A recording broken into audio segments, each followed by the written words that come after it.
Muy buenos días. Muchísimas gracias por estar tan temprano un sábado y venir a escucharnos hablar de tanta ciencia, que creo que es muy importante y más hoy en día. Yo he venido a hacer hoy un ejercicio de proselitismo de la geología.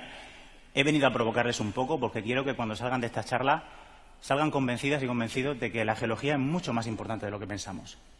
La paradoja de Fermi, ahora hablaremos un poco más de ella, habla sobre vida inteligente en el universo, sobre por qué no se comunican con nosotros, pero ¿qué condicionantes provocan eso? ¿Puede haber un condicionante que tenga que ver con la geología? Bueno, pues vamos a hablar de ello.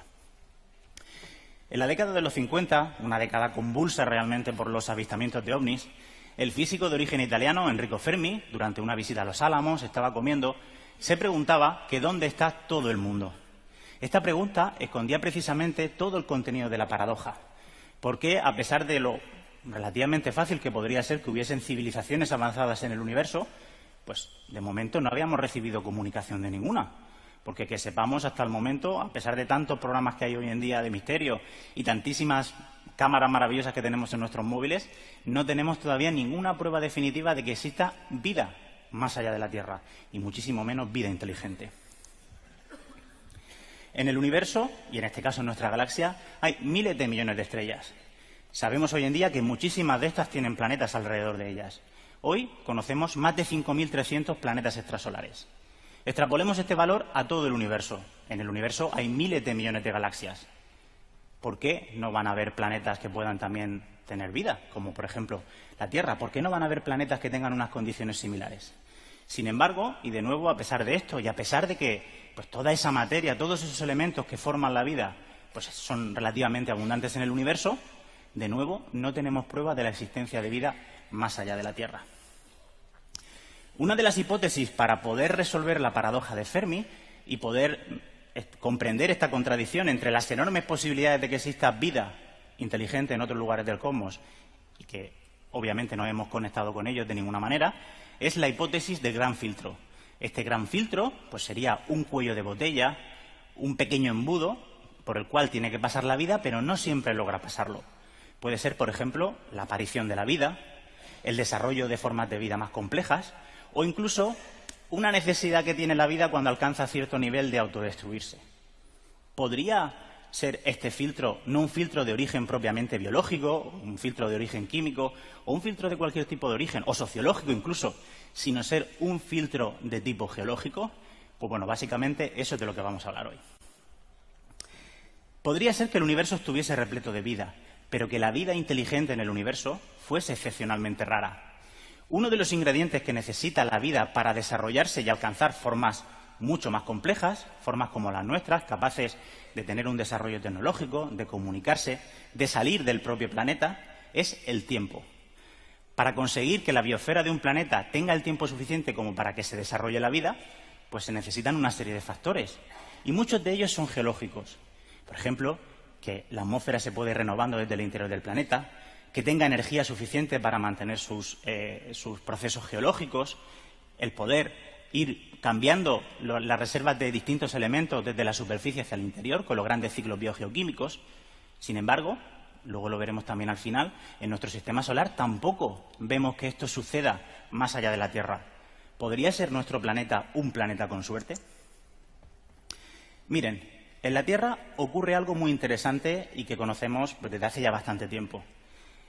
Hay una cosa que en inglés se llama el Boring Billion y son 1.000 millones de años de la historia de nuestro planeta en los cuales la vida entra en un lento desarrollo. La vida pues, aparece muy pronto, probablemente en los primeros cientos de millones de años después de la formación de nuestro planeta, pero de repente, pues entre hace 1.800 y 800 millones de años, la vida como que se detiene un poco. La vida comienza a evolucionar más lentamente. Sin embargo, de repente, hay un cambio, y hay un cambio muy brusco. Es el momento en el cual en nuestro planeta comienza la tectónica de placas. Una tectónica de placas que no solamente es capaz de cambiar la faz de nuestro planeta, de mover los continentes, sino que es capaz de iniciar muchísimos ciclos biogeoquímicos que hasta ese momento no eran capaces de operar en nuestro planeta porque lo que salía por la superficie, a través, por ejemplo, de los volcanes, muchas veces no podía volver al interior e ir reciclándose. De hecho, podríamos explicar un poco que la tectónica de placas tiene que ver muchísimo con hacer de nuestro planeta un lugar habitable. El primer punto es la formación de cadenas montañosas. Y dirán ustedes, ¿qué tiene que ver la formación de cadenas montañosas con el poder desarrollar formas de vida o formas de vida más complejas? Bueno, cuando la tectónica de placas actúa y comienza a formar cadenas montañosas, ¿qué ocurre? Que la erosión y la meteorización de las rocas se vuelve mucho más efectiva, porque las montañas son una cosa que está elevada y ya simplemente por el propio hecho de la gravedad y de las precipitaciones hace que funcione muchísimo mejor. Bueno, pues esta erosión y esta meteorización lo que hace es llevar muchísimos elementos, muchísimos nutrientes a través de los ríos, desde las montañas hasta el mar, provocando que la vida pueda tener grandes explosiones porque hay muchos más nutrientes y muchos más elementos en juego. Otra cosa importantísima para la evolución de las formas de vida compleja, la oxigenación, el propio oxígeno.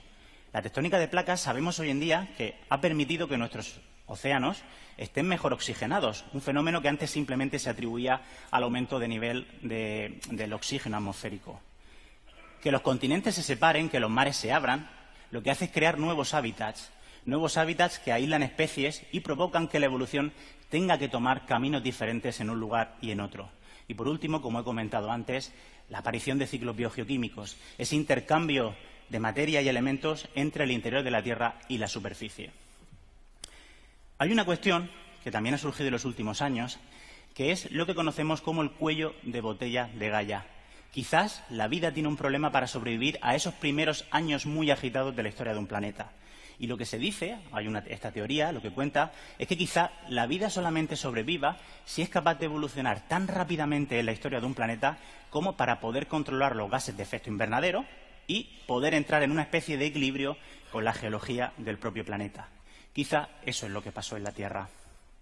O quizás otra teoría para que no llegue nunca, otra forma para que nunca lleguen formas de vida compleja a los planetas es la siguiente, que los planetas tengan unas condiciones diferentes a las del nuestro. Y se lo voy a explicar. Quizás se necesiten unas cosas muy concretas.